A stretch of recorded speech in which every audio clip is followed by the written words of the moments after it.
Hello YouTube, and welcome to week 11 of the PBF. Sorry I've been so scarce the last few weeks. I've been working like crazy and have had a few battles between both leagues that I'm in that were very upsetting for me. It's not just that I'm on a little bit of a losing streak, which is fine, it happens, but really what upset me was the losses were totally my fault for either not understanding some dynamics of the game or of my mons in particular. But enough about that. We are on to the most important match of our season this week. After a rough loss in Week 10, we are 6 wins and 4 losses, tied for second in our division with our Week 11 opponent, my cousin, aka Rival, aka Andy, aka Nina Warrior Fanboy, aka coach of the St. Louis Carbinks, aka link below. Definitely check out his things because he's awesome and uploads way more often than I do. But first, in case you forgot, I am Poke1090, the coach of your Dallas Staryus, and our roster for the second to last time in the regular season at least, is Azumarill, Volcarona, Noivern, Blaziken, Celebi, Megatyranitar, Excadrill, Crobat, Fortress, Jellicent, and Articuno. And Andy's roster here for the Carbinks is Mega Sceptile, Talonflame, Starmie, Conkeldurr, Bronzong, I forgot that thing's name, Gramble, Carbink, Lapras, Mienshao, Empoleon, and Azelf. Week 2, when we faced Andy last, I ended up winning a very, very, very close match, 1-0. I'll try and annotate that somewhere if you want to go check that one out. But since then, we've each had a couple of roster changes. I dropped Umbreon and Zygarde for Fortress and Volcarona, and he dropped Terrakion for Conkeldurr. So looking at his current roster, I am most concerned with Talonflame and Conkeldurr, and then secondarily concerned with Starmie, Mega Sceptile, Mienshao, and Gramble. Also, last time I led with a setup Crobat and got an early kill of his Mega. I would not be surprised at all to see him lead a Scarfed Mon who can take out a Crobat if I were to lead with that, since I have led with Crobat many times this season, so I'm kind of expecting a Scarfed Starmie. Fortress is first up. Fortress will be having Leftovers, Relaxed Nature, 252 HP, 156 defense, 100 attack, Heavy Slam, Stealth Rocks, Rock Slide, and Pin Missile. If I avoid a fire attack, I can handle a ton of things. Setting up Stealth Rocks can definitely be important. This particular spread with 100 attack lets Rock Slide one-hit KO Talonflames with a 0 HP 4 defense investment. Heavy Slam OHKOs a 252 HP, 252 plus defense Carbink, 81.3% of the time. Heavy Slam is only a 5-hit KO against Gramble, so I'm nervous about that. That's if he's max HP with only 4 defense. But I have advantage 1v1 still, because it can't 5-hit KO me. And, Conkeldurr, I can't touch it at all. Mienshao, it takes 50 to 60% from Heavy Slam. Pin Missile can hit Azelf, Sceptile, and Bronzong decently. I know Sceptile, I need 4 hits to KO it. Azelf, I think I can KO in 3. Sometimes. Bronzong, not much, but, you know, what can it do to me either? Because we're both slow, so its signature Gyro Ball isn't going to be all that effective. So, of course, you know, Conkeldurr for the team is still scary, as is Talonflame if my Sturdy is broken. I'm super nervous. I want to lead this, especially because I think it'll bait Talonflame to lead. I'm just really nervous if he doesn't go. You know, am I going to go for Rock Slide? Is he going to switch out? I'm going to reveal the Rock Slide and just waste his Sturdy and by taking like a U-turn. Although Leftovers should get me back. I don't know. This is something I want to lead and be able to take out Talonflame super quick. Also, I would hate to lose to Conkeldurr. I would hate to lose my Leftovers to not get the Sturdy back. So, yeah, that's challenging. But that's my Fortress. Next we have Jellicent. Jellicent has a Lumberry. I last minute changed that from a Colbur. I was just back and forth, but he made such comments in the last battle and over the videos about him not bringing Toxic, and he was really concerned about that, and Jellicent, of course, was such a great wall that I could totally see him bringing multiple things with Toxic, so I want to have Lumberry.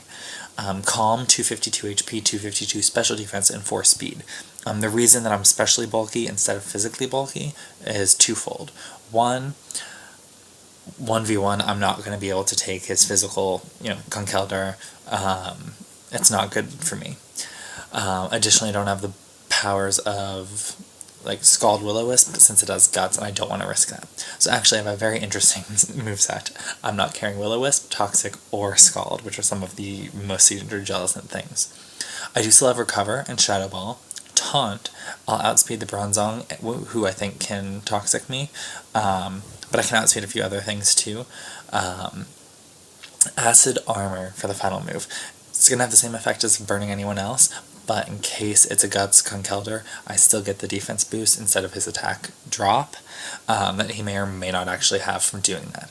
So I'm very happy with this set. I can 1v1 Starmie with the full HP, full special defense, Calm Nature. It takes at least 3 Thunderbolts to kill me. It's 3 if he's Life Orbed, but it only takes me 2 Shadow Balls to kill it back. Also, I outspeed Lapras. We have naturally the same speed. I have 4 speed investment. I don't know that he's ever run one that's not mixed. He might run a strictly special, so he could speed creep me a little, but we'll see about that. And then Acid Armor, as I said, Conkeldurr. If I can get the Acid Armor up first, I'll be in a huge advantage, but I do outspeed naturally. He could speed creep to beat me, but I can take knockoff still, get the Acid Armor up. So yeah, I'm thinking the Jellicent's going to be a huge threat again. Third is Crobat. This Crobat is Infiltrator with a Choice Scarf. I'm Jolly, max attack, 140 speed, 4 HP, 4 defense, and 108 special defense. I'm going to have U-Turn, Brave Bird, Super Fang, and Tailwind. One thing he likes to use substitutes a lot, so I definitely want to bring the Infiltrator ability with Crobat. Tailwind will be the move of choice on a switch, or Protect to get me short-term speed. I will outspeed any non-scarfed, non-mega... I'm Choice Scarf. I'm going to outspeed everything he has, except for Scarf... Talonflame. Scarf Talonflame would outspeed me with this set, but I think that's very, very unlikely, so I'm not too concerned with it. U-Turn is for predicted switch-ins of Bronzong and Empoleon to an extent. Brave Bird hits everyone else pretty hard. Super Fang can be useful against those two, as well as Grand Bolt if he's going to get an Intimidate off on me. But mostly it's super hard hits and getting out of there, either through U-Turn or just by going down, Brave Bird, Recoil, and whatnot. Excadrill is next up. This Excadrill actually has an Oka Berry, Adamant, 252 attack, 20 defense, and 236 speed, with Swords Dance, Sandstorm, Rock Slide, and Earthquake. So with this particular build and the Oka Berry, I can take an unboosted Flare Blitz from Talonflame with any item, with my item intact, and I can Oko back with Rock Slide. The only important things to note: I can't switch into Flare Blitz because Flare Blitz plus Brave Bird priority will KO me about 60% of the time if I start at full. And if he is Choice Banded, then Flare Blitz does have a 25% chance to Oko if he is Jolly. But this particular speed will let me outpace Scarfed, Timid Starmie, and Azelf. So the only thing on a team I could potentially not outspeed is a Scarfed Jolly Talonflame, which again, as I mentioned earlier, I don't expect. I can't Swords Dance when Bronzong still exists, as I can never touch that thing, because it's definitely going to have Levitate. Earthquake is slightly stronger min damage against Lapras, but it's the exact same max damage, which is a possible 2-hit KO. And at +2, it's a 93.8% chance to Oko, I believe that's with rocks, which sand damage and will always finish it off. Azelf has a chance to be Oko'd by a +2 Rock Slide if he's uninvested completely, and it's +2 from Nasty Plot Flamethrower will not Oko me, and a 252 plus Empoleon is the only set that has a chance of surviving an unboosted Earthquake, and that's without me having Life Orb, which I've run most always this season, so he'll probably expect it and not run that not run that build of an Empoleon if he does bring Empoleon. One thing to note, Granbull is scary to me as well, since I don't have Iron Head and it has Intimidate and it can Earthquake me back or even Fire Punch me back. Celebi is next. This Celebi is Weakness Policy. It's Impish, 252 HP, 252 defense, and 4 attack, with Seed Bomb and Zen Headbutt, Recover, and Baton Pass. I can take a U-turn from anything he has on his team. Mienshao or Talonflame are the obvious things. As well as I can take any hit from Talonflame, Flare Blitz, or Acrobatics, or Brave Bird, regardless of item. I can take anything once, even after rocks. Anything from Conkeldurr. A +2 Zen Headbutt will OHKO back against Conkeldurr and Mienshao easily. And Baton Passing +2 can be very good. I have a lot of things to consider, as far as who would want to pass a +2 to. Additionally, since nothing can OHKO me, I can play it a little slower with recovering, keeping the Weakness Policy boost to myself. So that's kind of something that could be critical. And lastly, we have Tyranitar with the Tyranitrite. It's Jolly, 220 speed, 252 attack, and 36 special defense, with Rock Polish, Earthquake, Crunch, and Aerial Ace.